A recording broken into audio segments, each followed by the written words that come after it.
Assalamualaikum warahmatullahi wabarakatuh. Halo semuanya, perkenalkan kembali dengan saya Muhammad Adi Setiawan Arifin. Jadi di video kali ini kita akan membahas tentang MTCNA atau Mikrotik Certified Network Associate. Nah, sebelum kita masuk ke pembahasan MTCNA, kita kenalan dulu dengan Mikrotik. Sebenarnya Mikrotik itu apa sih? Mikrotik itu merupakan perusahaan yang mengembangkan perangkat keras dan perangkat lunak untuk kebutuhan jaringan komputer. Produk Mikrotik banyak digunakan untuk membangun dan mengelola jaringan, mulai dari jaringan sederhana sampai jaringan yang lebih besar.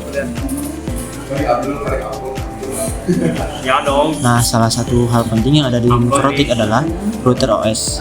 Router OS merupakan sistem operasi yang digunakan pada perangkat Mikrotik. Di dalam router OS terdapat banyak fitur yang bisa digunakan untuk mengatur jaringan seperti IP address, DHCP, routing, firewall, NAT, bandwidth, dan hotspot, dan masih banyak ada lagi. Lanjut.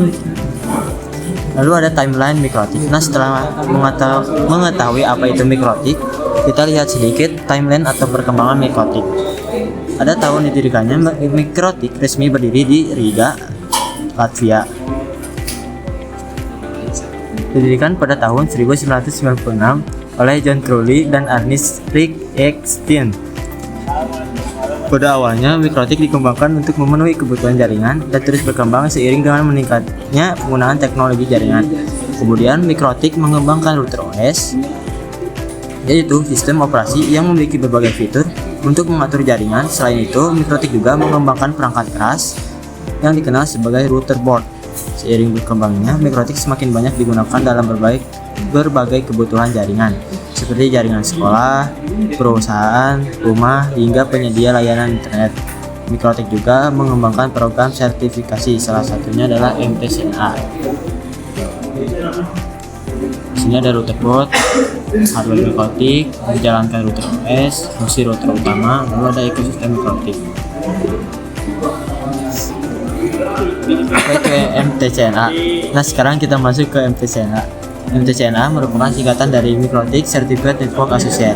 MTCNA adalah sertifikasi dasar dari Mikrotik yang bertujuan untuk mempelajari dan memahami penggunaan router OS serta dasar-dasar konfigurasi jaringan menggunakan Mikrotik. Lalu ada materi yang dipelajari. Dalam pembelajaran MTCNA, kita akan mempelajari berbagai materi yang berhubungan dengan jaringan komputer, mulai dari pengenalan Mikrotik, router OS, dan router board, kemudian IP address, DHCP, routing, firewall, NAT, bridge, wireless, hotspot, VPN, sampai dengan troubleshooting jaringan. Lalu ada terakhir tujuan pembelajaran. Lalu tujuannya bukan cuma supaya kita tahu tentang teori tentang jaringan. Kita juga diharapkan bisa memahami bagaimana cara melakukan konfigurasi, mengatur lalu lintas jaringan, menjaga keamanan jaringan, dan melakukan troubleshooting menggunakan Mikrotik. Materi MTCNA ini juga cukup penting, terutama bagi kita yang mempelajari bidang jaringan komputer, karena Mikrotik banyak digunakan dalam dunia jaringan. Dengan memahami dasar-dasarnya, kita bisa lebih mengerti bagaimana sebuah jaringan dibangun dan dikelola. Mungkin sekian dari yang bisa saya sampaikan. Wassalamualaikum warahmatullahi wabarakatuh.